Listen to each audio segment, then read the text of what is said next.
Well, hello everyone, and welcome to another edition of the DC Capstone Report. We're so glad to be back with you this week. Lance and I, again, we just want to thank you for listening each week.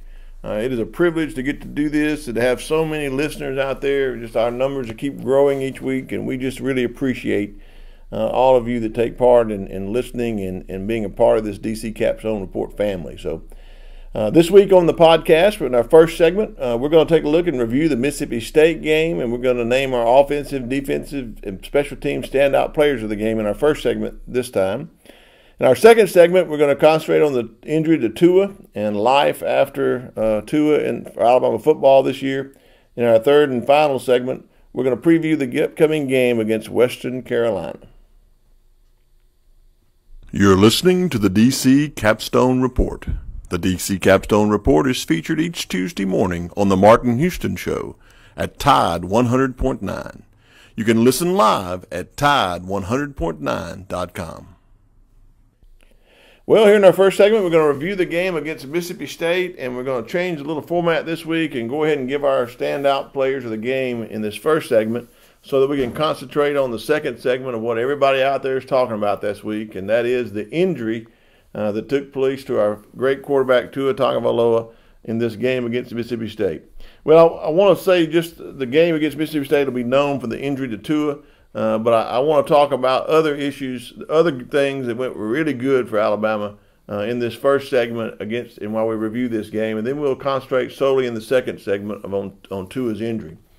But to get started, I think we have to look at the offense. The offensive production in the first half was fantastic, and it had to do with the way Tua played, coming back from his ankle injury after a tough game against LSU.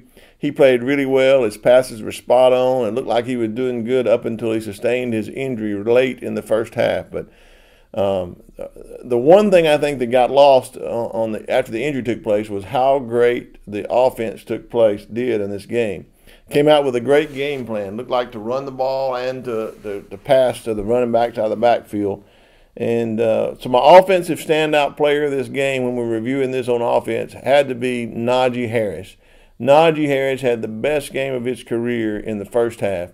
Did such a great job of running the ball. He ran aggressive. He ran with a purpose. He was elusive. He did a great job of catching the ball out of the backfield on the back route. I think he scored 4 touchdowns that were credited to him. Just his play was so good in this game. I can't say enough about Najee Harris. And his play kind of got trumped by the injury that took place to Tua. But otherwise, we would be talking about how good Najee Harris and how great he had. So he's one of the offensive standout players of the game.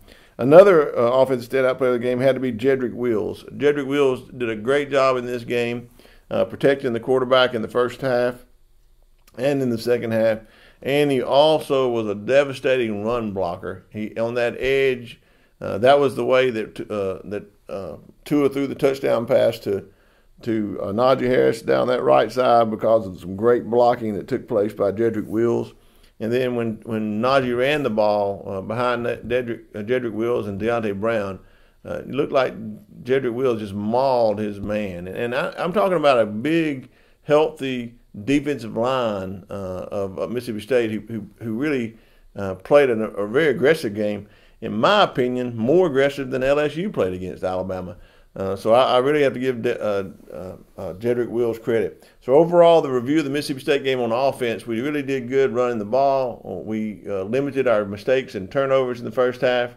When Tua was in there, we did a good job. The second half, we didn't score any points. And it really was everyone felt a kick in the gut after Tua's injury. I think it was felt throughout our players. It felt throughout the coaching staff. Mac Jones having to come in and play, not knowing how bad Tua was injured. It just really put a damper on the whole second half, and I think we just managed the offense the way we did in the second half. So. But overall, the first half, great offensive production. The defense, by far, the best game the defense has played this year. I'm so proud of the defense. Another thing that I think that was lost in this game because of the injury to Tua. No one has been talking about how great a job the defense did in this game. I think they were prepared well. And I think when you're talking about going against Mississippi State, many of you out there say, well, they weren't a great offensive team. They had the leading rusher in the whole Southeastern Conference in Kylan Hill, and we really had a game plan to stop him and did a great job. They only gashed us for a couple of runs by the quarterback when we were all eyes were on Kylan Hill, but we did a great job of being physical with him, tackling in space. We limited our mistakes on defense. I thought we did well defensively. Probably the best game, well-rounded game we played. Put some pressure on the quarterback, affected his throws, did a good job edge rushing. But my defensive standout players of this game are going to come to two people that I've been critical of on this podcast in past weeks because of their youth and because of making mistakes. But I have to say that Shane Lee and Christian Harris really stepped up big in this game. They were in the game a lot more, trying to stop the run of the leading rusher in the SEC, in Kylan Hill, and they were really good at doing that. I saw Christian Harris make some aggressive plays. I saw Shane Lee make some aggressive plays in stopping the run, even in rushing the quarterback. And so they are my defensive standout players of the game. And I have to give an honorable mention here to Ben Davis. In the second half, Ben Davis got in late in the game, and he made a great sack on the quarterback. I felt like 4 years of frustration he was letting out on that quarterback. I would love to see him progress more and play more and more. He shows he's got the ability, he got the talent. Just got to let it translate on the field. So just an honorable mention to Ben Davis on that one play that he made in the second half. On special teams, my special team player of the game has to be our punter, Ty P. Ryan. I thought he did a really good job of coming back after that bobble that he had in the LSU game when he had the opportunity to punt in the second half. He did a good job of getting the ball out and just pleased with his performance as a freshman. So overall, the game, I think, was a downer because of the injury to Tua. I think it overshadowed a great offensive production in the first half by Najee Harris. I think it overshadowed a great defensive game throughout the game, holding them to no touchdowns and just really, for all intents and purposes, probably the best game the defensive players have played. So my offensive standouts of the game against Mississippi State are Najee Harris and Jedrick Wills. My defensive standouts of the game were Shane Lee and Christian Harris. And the special teams player of the game is our punter and freshman Ty P. Ryan. Well, the second segment, because it was such a big injury, I'm just dedicating this whole second segment to the injury to Tua Tagovailoa. As we know now, as we sit here today, and as this podcast is going to be going out tonight, we know it was a devastating injury to his hip, a broken, dislocated hip. And we know now that he's had successful surgery and is on the road to recovery and should be good as new. But at the time, we did not know that. We just knew it was a very bad injury. He was in a lot of pain. I think a couple of things I want to just point out here.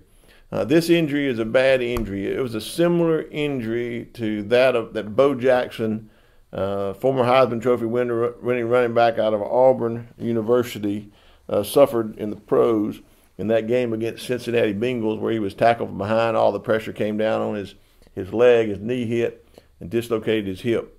Unfortunately for Bo Jackson, who I know personally and who's a friend of mine, went to high school with Bo Jackson, a great young man, great player, best athlete that I'd ever seen in my personal lifetime.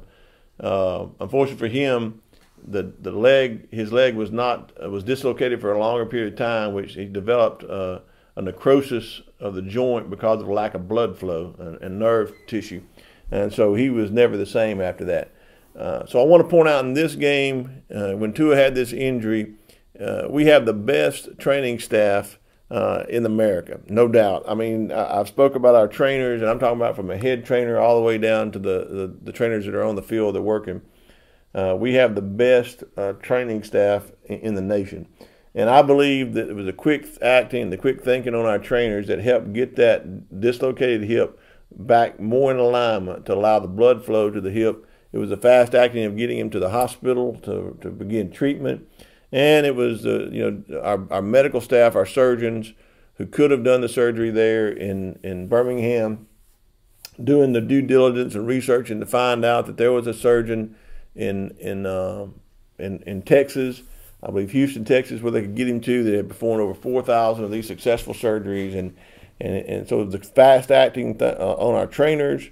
It was a fast acting thought and well due diligence of our medical staff that got him to the best possible surgeon to have surgery that has got him back on the road to recovery.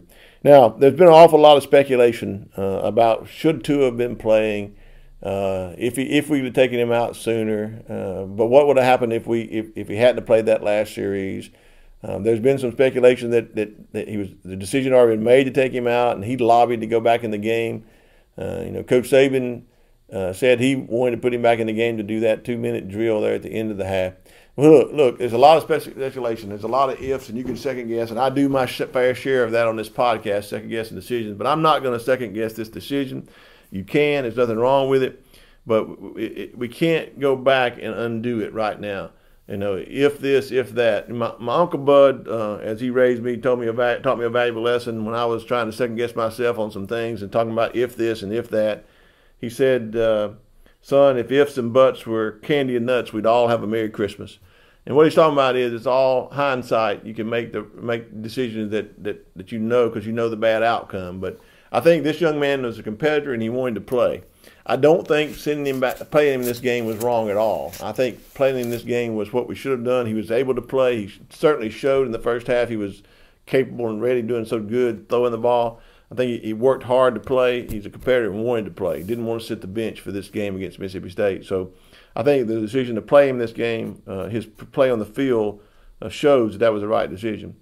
The decision for him to go back in for that final 2-minute drive, that's something that Coach Saban has done in the past. He's made that decision before to bring his starter back in and get why. Why does he want that to happen? Does Tua need that kind of practice? All the pundits talking ahead say he didn't need that practice. Well, the one thing that you can't get in practice is live action in the 2-minute drill. You can simulate it all you want to, but it's not the same as doing it in a game against an opponent and practicing that. So when that time comes, is it naturally for Coach Saban to want him to go? Did he lobby? I don't know. If he did, I don't think you could change Coach Saban's mind if he didn't want that to happen as well.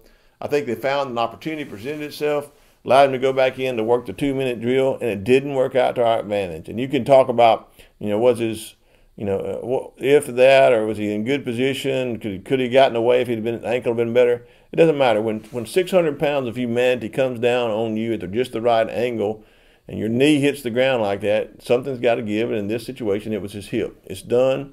So I don't think there's any second guessing is going to help anything. The great news is he's a fighter. He's a competitor. And I've always said he's more than a competitor. He's a great young man. He has a belief, and whether you agree with it or not, he believes in God and in his Savior, Jesus Christ. He's said that many times. And I will say this as a fellow believer myself, he will probably, in my estimation, reach more people with his faith in this adversity than he could have ever reached by winning the Heisman Trophy or winning the national championship. So in my mind, I think we should be thinking about praying for the young man for a full recovery because he has made a great impression on Alabama football. Now, what's life look like after Tua? Well, we go to Mac Jones. Mac Jones has had some experience this year already coming in and replacing him in the Tennessee game. Didn't show us much there, but then when he was able to prepare for the game against Arkansas, did really good, went 18 for 22 against Arkansas. I think he had a real good game plan. So what I think this is going to happen is we're going to have to change our game, our plays. No, I don't think so. I think we're going to have to change our strategy of how we prepare for games going forward because now we have Mac Jones and then we have Talia Tagovailoa, a true freshman that hadn't got much game experience. I think Coach Sarkisian Sark's going to have to change his way he prepares for games. He's going to have Mac Jones ready, and he's going to have Talia ready because one injury to Mac Jones could have your third-string quarterback coming in a big game, for example, against Auburn in 2 weeks. So I think the game against Western Carolina is going to be critical to get Mac Jones some playing time and possibly get Talia some playing time as well. So life after Tua, we're in good hands. We have great playmakers around Mac Jones or Talia, whoever continues to play. We have great playmakers that if they get healthy and can come back in the game again and be full strength in the game against Auburn, I think we have a chance to go into Auburn and play for a purpose, to play for Tua, and win for themselves for when adversity comes your way. To find strength within that adversity and do your best. And I think Mac Jones can do that. I think our playmakers around him can do that. I'm also concerned about our defense and coming back from some injuries they had on the defensive line. So the game against Western Carolina will be helpful to see what life's going to look like after Tua. Well, here in the third and final segment, we're going to preview the game against Western Carolina. They come into Bryant-Denny Stadium. It'll be senior day. I know it's a lesser opponent, as you like to say, but anybody can come in and defeat you if you're deflated and doesn't come out with your A game. It's going to be at 11 o'clock, early kick. The crowd is not going to be full. We know that for some of these early kick, small college games. But Alabama needs to come out on all cylinders to play in this game. We need to limit our mistakes. We need to limit our turnovers. We need to play with passion, play against a standard that's been set for Alabama football. Don't play down to the person who's coming in or the team that's coming in. Play against a standard that you've set to Alabama football. That means every player going in and giving their best to do their best on every play. I think Mac Jones has an opportunity to come in and get settled in this game, use this for a tune-up with the first-teamers. We know now that he's going into Auburn and play next week. Or a week from Saturday, he's going to go in there and play a game against Auburn, a great defense on their home field. This is a chance for him to get ready, get comfortable, get all of his playmakers making plays. And I think that Coach Sark can do that in this game, can set him up for good. I think we can lean on Najee Harris in this game. I think he can run the ball against Western Carolina.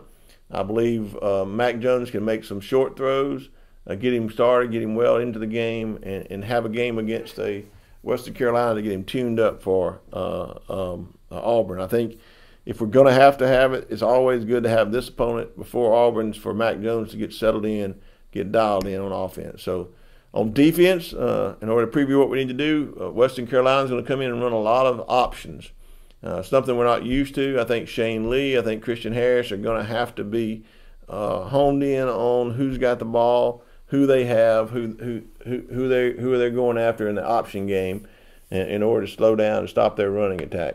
I don't think that they'll push us in the passing game. I think we have a really good pass defense. I think we'll be able to handle ourselves there. If we can handle the misdirection and the option plays that they throw at us, get some turnovers, I think we'll really do good in this game. One of the things to watch for is who are we going to play on the line. I think coming out of that game, we got Raekwon Davis injured. I don't think he'll be ready for this game. We got Fendarian Mathis that may not be ready for this game. You already have LeBron Ray that's out. DJ Dale was nicked up. So who's going to come in and play on the line? Fortunately, we got some great 4- and 5-star linemen that hadn't played much this year that still have games available that could still play in this game and still redshirt. So we got some of them coming that might can play. But then also you got Tavita Masika, who is a transfer that's got some experience. He can play in DJ Dell's place. You got Christian Barmore, probably the heaviest motor and the biggest up to our backup defensive line. He comes in with a vengeance and plays a motor run on every play. You got Stephon Wynn that hadn't had much playing time this year. You might see him in this game,